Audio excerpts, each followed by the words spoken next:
الحمد لله نحمده ونستعينه ونستغفره ونؤمن به ونتوكل عليه ونعوذ بالله من شرور أنفسنا ومن سيئات أعمالنا من يهده الله فلا مضل له ومن يضلله فلا هادي له ونشهد أن لا إله إلا الله وحده لا شريك له ونشهد أن سيدنا ونبينا ومولانا محمدا عبده ورسوله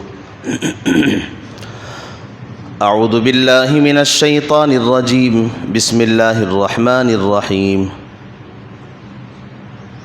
إن المبذرين كانوا إخوان الشياطين وكان الشيطان لربه كفورا صدق الله العظيم وقال رسول الله صلى الله عليه وسلم من تشبه بقوم فهو منهم أو كما قال رسول الله صلى الله عليه وسلم وصلى الله تعالى على خير خلقه سيدنا محمد وبارك وسلم تسليما كثيرا كثيرا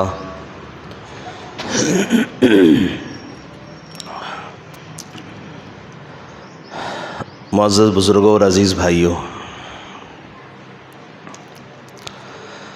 اللہ نے مجھے اور آپ کو جو دین دیا ہے یہ بڑا پاکیزہ دین ہے، عظیم الشان دین ہے، ایک کامل و مکمل دین ہے۔ اس میں کسی قسم کی کوئی کمی اللہ نے نہیں رکھی ہے۔ الیوم اکملت لکم دینکم واتممت علیکم نعمتی ورضیت لکم الاسلام دینا۔ اللہ نے صاف اعلان فرما دیا، الیوم اکملت لکم دینکم، اے محمد صلی اللہ علیہ وسلم آج میں اس دین کو مکمل کر رہا ہوں۔ کیونکہ آدم علیہ السلام سے لے کر حضرت عیسیٰ علیہ السلام تک جتنے شریعت، جتنے قانون، جتنی کتابیں، جتنے احکامات آئے ہیں وہ کامل و مکمل نہیں تھے، وہ تھوڑے تھوڑے احکامات دیے جاتے تھے۔ ایک کامل مذہب، مکمل مذہب جو ہے وہ میں نے آپ کے لیے منتخب کیا ہے، میں آپ ہی کو وہ دے رہا ہوں، اللہ کا یہ صاف اعلان ہے۔ پہلے انبیاء کو اگرچہ مستقل شریعت ملتی تھی، احکامات ملتے تھے، قوانین ملتے تھے، کتابیں ملتی تھی، لیکن پورا دین نہیں تھا ان کے پاس۔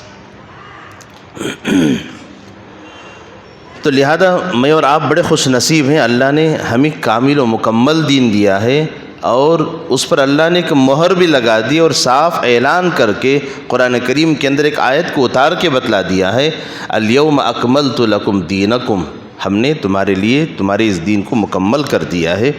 یعنی اب مسلمان اگر اپنی زندگی کو صحیح رخ پہ وہ ڈالنا چاہے، اسے ادھر ادھر جھانکنے کی ضرورت نہیں ہے۔ مسلمان کے لیے قرآن مجید ایک کامل و مکمل کتاب ہے، وہ اس کے لیے کھلی آنکھوں سے اس قرآن کریم کو اگر پڑھے گا، اللہ کے نبی صلی اللہ علیہ وسلم کی فرمودات کو وہ دیکھے گا، اسے سمجھ میں آئے گا کہ زندگی کیسے گزارنی چاہیے۔ اسلام سے ہٹ کر کسی اور مذہب کی کسی چیز کو وہ اچھا سمجھے، یہ کوئی مسلمان ایسا کر نہیں سکتا۔ ساری خوبیوں کو اللہ نے اس مذہب کے اندر رکھا ہے، اور سارے کمالات کو اللہ نے مذہب اسلام میں رکھا ہے، اور ہر قسم کی اچھائی کو اللہ نے رکھا ہے۔ اب کسی اور اچھائی کو کسی اور جگہ ڈھونڈنے کی ضرورت نہیں ہے، اسی لیے فرمایا ہم نے اس اسلام کو، اس دین کو کامل و مکمل بنا دیا ہے۔ جب کامل و مکمل بنایا ہے تو سوچنا چاہیے کہ بچے کی پیدائش سے لے کر انسان کی موت تک، جب سے اس کی سانسیں اس دنیا کے لیے شروع ہوئی ہیں، باہر آنے کے بعد وہ سانس لینا شروع کیا، اور جب وہ سانس اس کی بند ہوگی تب تک کے لیے شریعت کے احکامات موجود ہیں۔ جب دنیا میں آئے تو سب سے پہلا کام اس کو کیا کرنا ہے، سب سے آخری کام اس کے لیے کیا کرنا چاہیے؟ کہا کہ پہلے اذان دو، جب مرنے لگے تو کلمہ یاد دلاؤ۔ ذرا اندازہ لگائی کہ وہ شریعت کہ جس نے شروع اور آخر کا مسئلہ بتایا ہو، کیا وہ درمیان کی زندگی کا مسئلہ نہیں بتا سکتی؟ اس کو کھانا کیسے ہے، سونا کیسے ہے، بیٹھنا کیسے ہے، اٹھنا کیسے ہے، زندگی گزارنا کیسے ہے، وہ بیوی بچوں کے ساتھ کیسے رہے گا، ماں باپ کے ساتھ کیسے رہے گا، دوستوں کے ساتھ کیسے رہے گا، خاندان والوں کے ساتھ کیسے رہے گا، وہ اپنے معاملات کرنے والے لین دین تجارتی دوستوں کے ساتھ کیسے زندگی گزارے گا، ہر معاملے میں شریعت نے میرے اور آپ کی رہبری کی ہے۔ یہاں تک کہ مذاق کیسے کرنا ہے، کون سا کھیل کود کرنا ہے، کون سے کھیل کھیلنے ہیں، یہاں تک بھی شریعت نے ہماری رہبری کی ہے۔ اور اللہ کے نبی صلی اللہ علیہ وسلم نے یہاں تک میرے اور آپ کی رہبری کی، پیشاب اور بیت الخلاء کیسے انجام دینا ہے۔ ارے انسان کی اپنی وہ ضرورت ہے، اس ضرورت کو بھی کیسے پورا کرنا ہے۔ اللہ اکبر، ذرا اندازہ لگائیے کہ جس مذہب نے ہمیں پیشاب پاخانہ کرنا سکھایا ہو، کیا وہ مذہب ہمیں زندگی گزارنے کا سلیقہ اور طریقہ نہیں سکھاتا؟ افسوس اپنے آپ پہ یہ ہے، ہم نے ان چیزوں کو نہ دیکھا، نہ سنا، اور نہ کبھی کوشش کی ہے کہ ہمیں اسلام کی رہبری کہاں کہاں ملتی ہے، کہاں کہاں ملنا چاہیے، اور ان چیزوں کو ہمیں کن سے سیکھنا چاہیے، اور یہ چیزیں کہاں ملتی ہیں۔ ان چیزوں کی طرف ہماری توجہ نہ جانے کا نتیجہ ہے آج ہم ہر مذہب کی چیزوں کو ہم لینے لگے ہیں۔ کسی مذہب کی کوئی عید آ گئی، دیکھا کہ وہاں کچھ اچھی چیز نظر آئی۔ ایک عربی کا مقولہ ہے، کل جدید لذیذ، ہر نئی چیز مزیدار ہوتی ہے۔ ہر نیا آئٹم دیکھتا ہے تو آدمی چاہتا ہے کہ اس کو میں لوں، خریدوں، کھاؤں، دیکھوں۔ انسان کی فطرت میں یہ چیز داخل ہے۔ جب کسی بھی مذہب کی کوئی چیز انسان دیکھتا ہے تو فوراً لپک کر اس چیز کو لیتا ہے، یہ نہیں دیکھتا کہ یہ جو چیز ہے یہ اس مذہب کی خصوصیت میں داخل ہے، یا اس مذہب کی وہ پہچان ہے، یا اس مذہب کے لوگوں کی خاص علامت اور نشانی ہے، اور وہ مذہب کے وہ لوگ اپنی دیوی دیوتاؤں کو خوش کرنے کے لیے کرتے ہیں۔ یہ کچھ نہیں سوچتا، بس نئی چیز نظر آ گئی، لپک کے لے لیا اس کو اور اسی کو ایجاد کر دیا۔ خود بھی کر رہا ہے، گھر کے لوگوں کو اس پہ کھڑا کر رکھا ہے، دوست بھی کرنے لگے ہیں، اور دیکھتے دیکھتے دیکھتے مسلمانوں کا ایک بڑا طبقہ ایسے غیروں کی تہذیب و تہوار کو لینے لگا ہے۔ آج آپ سب لوگوں کو اس بات کا اندازہ ہے۔ آپ اپنے دوست احباب میں، خاندان کے لوگوں میں، اور اپنے گھر کے اندر بھی اگر غور کریں گے، ایسی کتنی چیزیں ہیں جو غیروں کی مذہب سے ہمارے مسلمان گھرانے میں آ چکی ہیں، اور اس کو باہر ڈھکیلنا ہمارے لیے بہت بڑا مسئلہ ہے اس وقت کا۔ گویا کہ ہم نے اس کو اپنی زندگی کا حصہ بنا لیا۔ اگر اور آگے بڑھ کے کہا جائے، اس کو بھی ہم نے دین سمجھ لیا۔ میں اس لیے کہہ رہا ہوں یہ جملہ، ہم نے اس کو اتنی پابندی سے کیا ہے جیسے پابندی کے کرنے والے کام دین میں ہوا کرتے ہیں۔ ہر دن کے پانچ وقت کی نمازیں، سال کے روزے، زکوٰۃ، حج جیسے یہ اعمال پابندی والے اعمال ہیں، ان کو مسلمان عام طور پہ چھوڑتا نہیں ہے۔ ایسے غیروں کی تہذیب، غیروں کے رسم و رواج کو مسلمانوں نے اتنے مضبوطی سے اس کو تھاما ہے کہ اب اس کو چھوڑنے کا نام لینے کے لیے تیار نہیں۔ چھوڑنا تو دور کی بات ہے، اگر ان سے کہا جائے یہ چیزیں نہ کیا کرو، یہ بات ہضم بھی نہیں ہوا کرتی۔ انہوں نے اس کو اتنا اپنے آپ کو پابند بنا رکھا ہے، بلکہ اس کو اتنا ضروری سمجھ رکھا ہے، یہ بھی گویا کہ ایک دین ہے ان کے لیے، ہمارے لیے نہیں، ان کے لیے۔ ایسے بہت ساری چیزیں، ہر ایک اپنے اپنے گھر پہ غور کرنے لگے، ایسے بہت ساری چیزیں ہیں، جیسے برتھ ڈے منانا۔ کتنے لوگ کر رہے ہیں آج؟ اللہ ماشاء اللہ، اللہ نے بہت سو کو بچا رکھا ہے، اللہ ہم سب کو اس سے بچا لے، ہماری نسلوں کو بھی بچا لے۔ یہ خاص پہچان ہے کرسچینس کی، صرف اسی مذہب والے وہ کیا کرتے تھے، اور اس مذہب کی وہ پہچان بھی ہے۔ لیکن دھیرے دھیرے دھیرے وہ مذہب سے نکل کر دوسرے مذہب والوں نے اس کو لینا شروع کیا۔ اب تو برتھ ڈے منانا یہ عمومی مزاج بن گیا ہے لوگوں کا، اب اس میں کوئی مذہب کی پہچان نہیں رہی۔ آج مسلمان بھی کر رہا ہے، غیر مسلم بھی کر رہا ہے، سکھ بھی کر رہا ہے، کوئی اور بھی کر رہا ہے۔ اپنے مذہب کا ماننے والا وہ دوسرے مذہب کی اس چیز کو لینے لگا ہے، پیدائش کا دن وہ منانے لگا ہے، بڑی دھوم دھام سے مناتا ہے۔ میرج ڈے منایا جانے لگا ہے، شادی کا دن۔ 80 سال کا بوڑھا اور بوڑھی، یہ دونوں اپنی وہ جوانی کا وہ دن یاد کرتے ہیں، وہ گلے میں پھول کا ہار ڈال کے ماشاء اللہ اپنی وہ اس دن کی وہ خوبیاں یاد کر لیتے ہیں۔ سوچنے کی بات یہ ہے، ارے اللہ نے ہمیں عقل و سوچ دے رکھی ہے، اللہ نے پاکیزہ مذہب ہمیں دیا ہے، پاکیزہ کتاب دی ہے، پاکیزہ شریعت دی ہے، شریعت بتلانے والے علماء آپ کے پاس موجود ہیں، دیندار لوگ آپ کے پاس موجود ہیں، یہ سب کچھ ہونے کے باوجود بھی ہم کتنی آسانی سے ہم غیروں کی ان تہذیبوں کو اپناتے ہیں، بلکہ وہ اس مذہب کی خاص پہچان ہوتی ہے، اس کا کام کرنے والے کو اس وقت مسلمان نہیں کہا جاتا۔ اسی کو اللہ کے نبی صلی اللہ علیہ وسلم نے ایک جملے میں یوں ارشاد فرمایا، من تشبہ بقوم فہو منہم، جو کسی قوم کے طریقے کو اختیار کرتا ہے اللہ اس کو انہی لوگوں میں شامل کر دیتے ہیں۔ ہم اس کو شامل کریں نہ کریں، ہم تو اس کو کہیں گے عبداللہ ہے، عبد الرحمن ہے، وہ فاطمہ ہے، زینب ہے، فلاں فلاں ہے، وہ تو فلاں اونچے خاندان کے ہیں، وہ پٹھان مغل پتہ نہیں کیا کیا ہیں، لیکن اللہ کے یہاں وہ مسلمان شامل نہیں ہے، کیونکہ اس نے وہ طریقہ اختیار کیا ہے جو خاص مذہب کی نشانی ہے۔ لہذا میری اور آپ کی ضرورت یہ ہے ہم ایسی چیزوں کو تلاش کریں، ہم ڈھونڈیں اپنے خاندان میں، اپنے گھرانے میں ایسی کون سی چیزیں ہمارے گھرانے میں آ گئی ہیں جو کسی اور مذہب کی علامت اور نشانی کے طور پہ،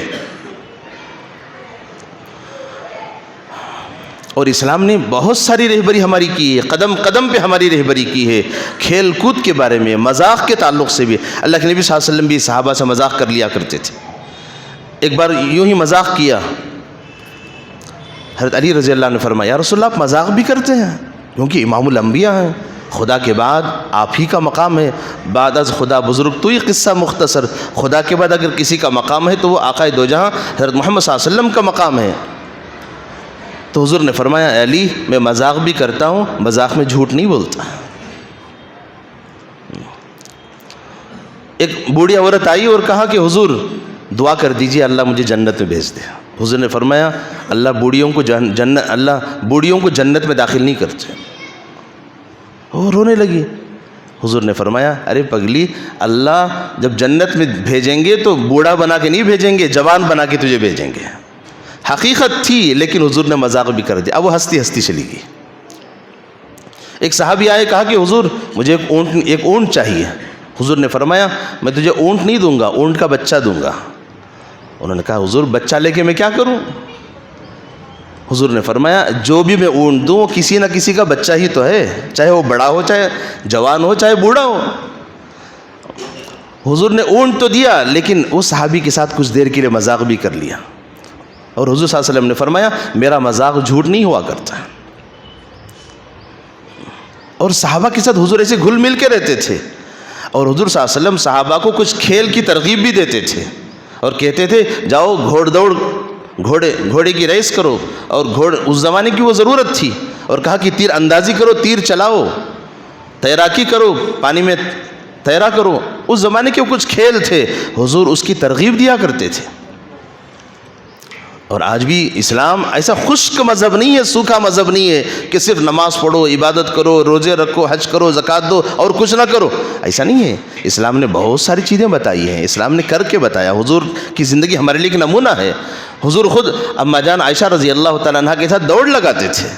کہا کہ جب ایک جہاد سے واپس آ رہے تھے، سب کو آگے بھیج دیا اور کہا کہ عائشہ چلو آج دوڑ لگائیں گے، دیکھیں گے کون جیتتا ہے۔ ایک بار حضرت عائشہ جیت گئی، ایک بار حضور جیت گئے۔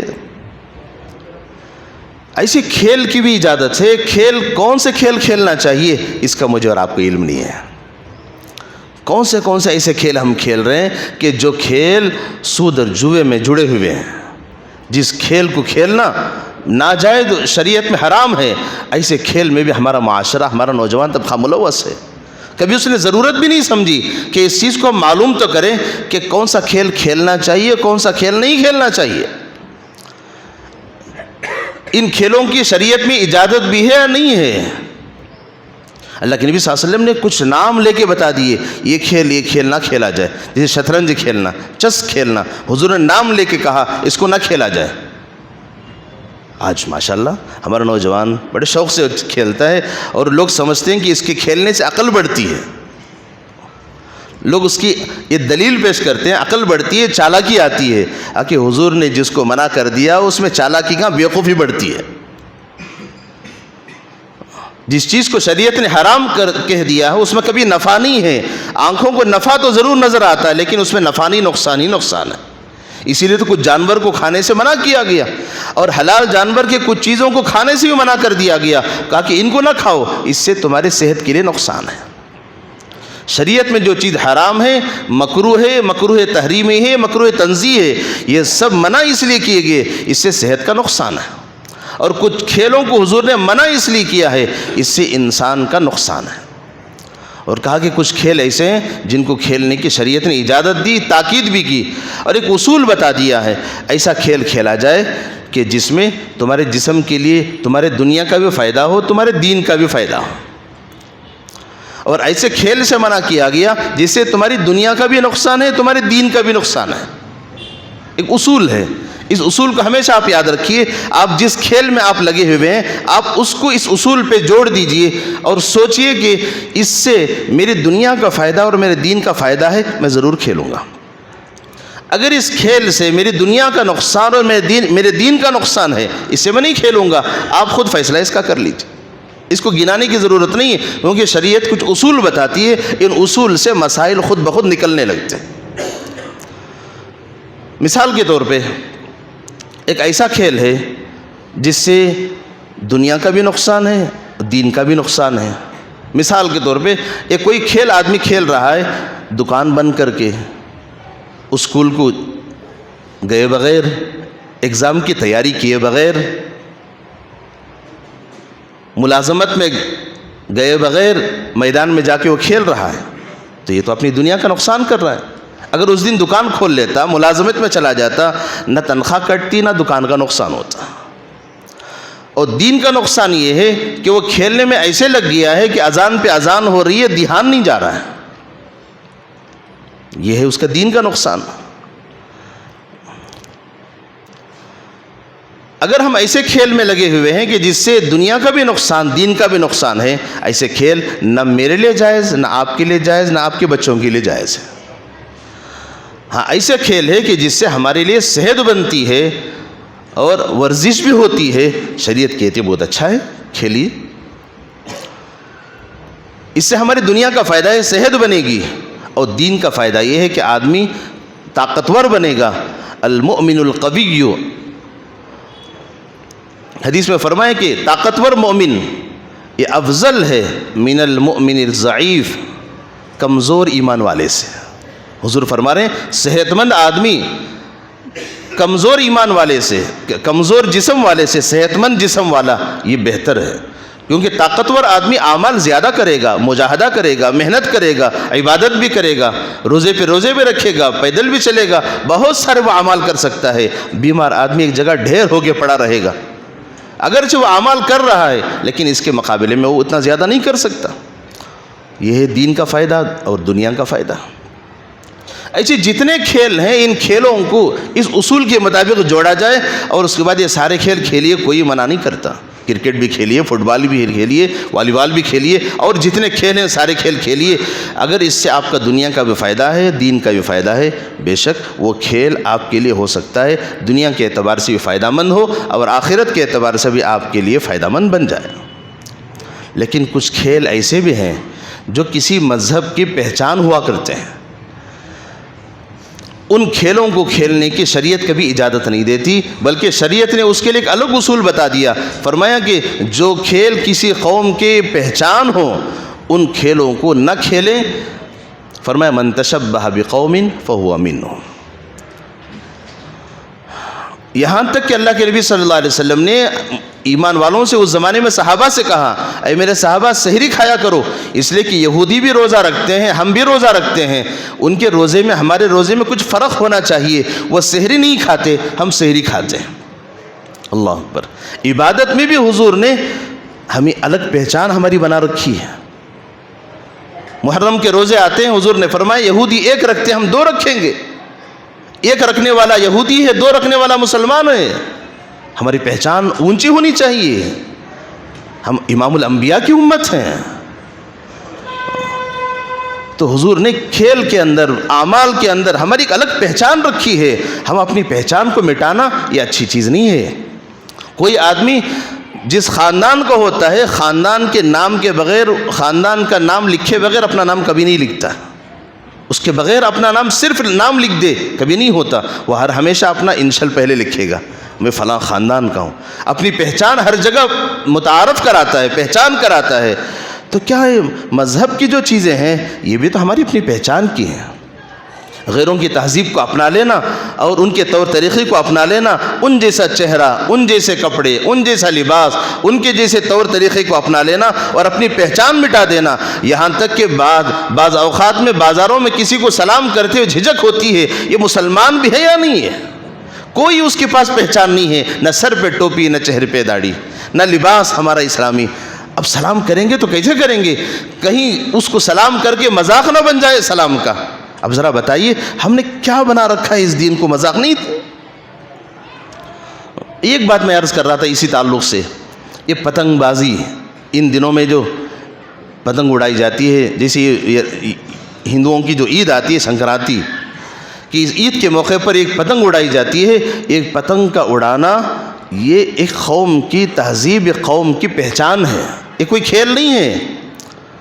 ہم اس کو صرف کھیل سمجھ رہے ہیں، یہ کوئی کھیل نہیں ہے. یہ اس مذہب کی ایک خاص اس عید کی وہ پہچان ہے. تاریخ کی کتابوں میں ایک بات لکھی ہے، کیونکہ ہمیں تاریخ کا علم نہیں ہے اس لیے ہم ان چیزوں کو جانتے نہیں ہیں. 1740 پر 3 عیسوی، اب 2020 پر 3 ہے، آج سے تقریباً 500 سال پہلے چلے جائیے آپ.